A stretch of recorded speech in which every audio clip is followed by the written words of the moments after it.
Hi viewers, போன வீடியோவில் சந்திரனும் மலைக்கேதுவும் சண்டையிடுறதோடு பார்த்துருந்தோம். இதுக்கப்புறம் என்ன நடந்ததுன்னு இந்த வீடியோவில் பார்ப்போம். சந்திரன் மலைக்கேதுவை தாக்கி கீழே போட்டுட்டு மலைக்கேது சொன்ன விஷயத்த நினச்சி பார்க்குறாரு. அந்த காட்சியில் ஒன்று மட்டும் ஞாபகம் வச்சுக்கோ, நந்தனை உன்னால் நெருங்கி தாக்க முடியலையேன்னா நீ மலைக்கேதுவை தாக்கப்பாரு. ஏன்னா மலைக்கேது நந்தனோட வருங்கால மருமகன், அவனை தாக்குனாவே நிச்சயமா நந்தன் உன்னை தாக்கிறதுக்கு வருவான் அப்படின்னு சாணக்கியர் அந்த காட்சியில் சொல்றாரு. அடுத்த காட்சியில் சந்திரன் மலைக்கேதுவை வாழ குத்துற நேரத்துல வேண்டான்னு சொல்லிட்டு நந்தன் அந்த இடத்துக்கு வராரு. இதை பார்த்த சாணக்கியரும் சிரிக்கிறாரு. எல்லாரும் பாக்குறாங்க. தன்னை நோக்கி தாக்க வர்ற நந்தனை பார்த்த உடனே சந்திரன் வேகமா ஓடி போய் நந்தனை தாக்குறாரு. கீழே விழுந்த உடனே நந்தினியும் அதை கண்டு பயப்படுறாங்க, பதறி போறாங்க. இதுக்கப்புறம் தொடர்ச்சியா சந்திரனுக்கும் நந்தனுக்கும் சண்டை நடக்குது. அந்த சண்டையில நந்தனோட உடம்புல காயம் ஏற்பட்ட உடனே அதை பார்த்து அதிர்ச்சியாகி தந்தையன்னு கத்துறாங்க நந்தினி. அதே நேரத்துல நந்தனோட புதல்வர்களும் பாட்டமாயி அந்த இடத்துக்கு வராங்க. எல்லாருமே சந்திரன்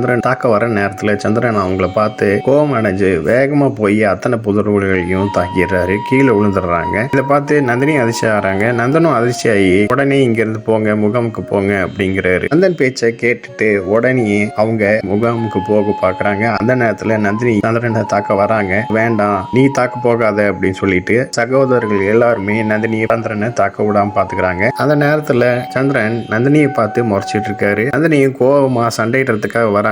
இதை பார்த்த நந்தன் சந்திரனையும் பாக்குறாரு, சாணக்கியரும் பாக்குறாரு. சாணக்கியரை பாக்குற நேரத்துல பழைய காட்சியை காமிக்கிறாங்க. அந்த காட்சியில சாணக்கியரை அவமானப்படுத்தின நந்தனை காமிக்கிறாங்க. அந்த காட்சியை நந்தனும் ஞாபகப்படுத்தி பாத்துக்கிறாரு. அதே நேரத்துல சாணக்கியரும் ஞாபகப்படுத்தி பாத்துக்கிறாரு. இதுக்கப்புறமேட்டு சந்திரனும் நந்தனும் தொடர்ச்சியா சண்டை போட்டு சந்திரன் நந்தனை கீழே தள்ளி கத்தியால குத்த நேரத்துல நந்தனோட புதல்வர்களும் நந்தினியும் தந்தையன்னு கத்துறாங்க. இது எதுவுமே பெருசா அதுல வாங்காத சந்திரன் தொடர்ச்சியா தாக்கி கீழே தள்ளி கொள்ற நேரத்துல போர் முடிஞ்சதுக்கான சங்கு ஊதிருச்சு. இதனால சந்திரன் நந்தனை சுத்தாம விடுறாரு. சுத்தி முத்தி பாக்குறப்ப இருள் சூழ்ந்திருக்கு. சாணக்கியரும் பாக்குறாரு. நந்தனும் போர் வீரர்கள் சண்டையிடுறத நிறுத்தினதை பார்த்துட்டு சிரிக்கிறாரு. உடனே சந்திரன், இன்னைக்கு நீ மறுபடியும் தப்பிச்சிட்ட, அதிர்ஷ்டம் பக்கத்துல இருக்கு. சங்கு ஊதுனால போருக்கான சட்டத்தை விதிமுறைகளை நான் பின்பற்றுறேன். அதனால நான் இப்ப போறேன். ஆனா நாளைக்கு நிச்சயமா போர் நடக்கும் அப்படின்னு சொல்லிட்டு போறாரு. சந்திரன் இதை சொல்லிட்டு நந்தினி பார்த்து முறைச்சிட்டு அந்த இடத்த விட்டு போறாரு. நந்தன் அந்த இடத்த விட்டு எந்திரிக்க பாக்குறாரு. ஆனா முடியாம எந்திரிக்கிறாரு. அப்ப போர் வீரர்கள் அவரை பிடிச்சிக்க வராங்க.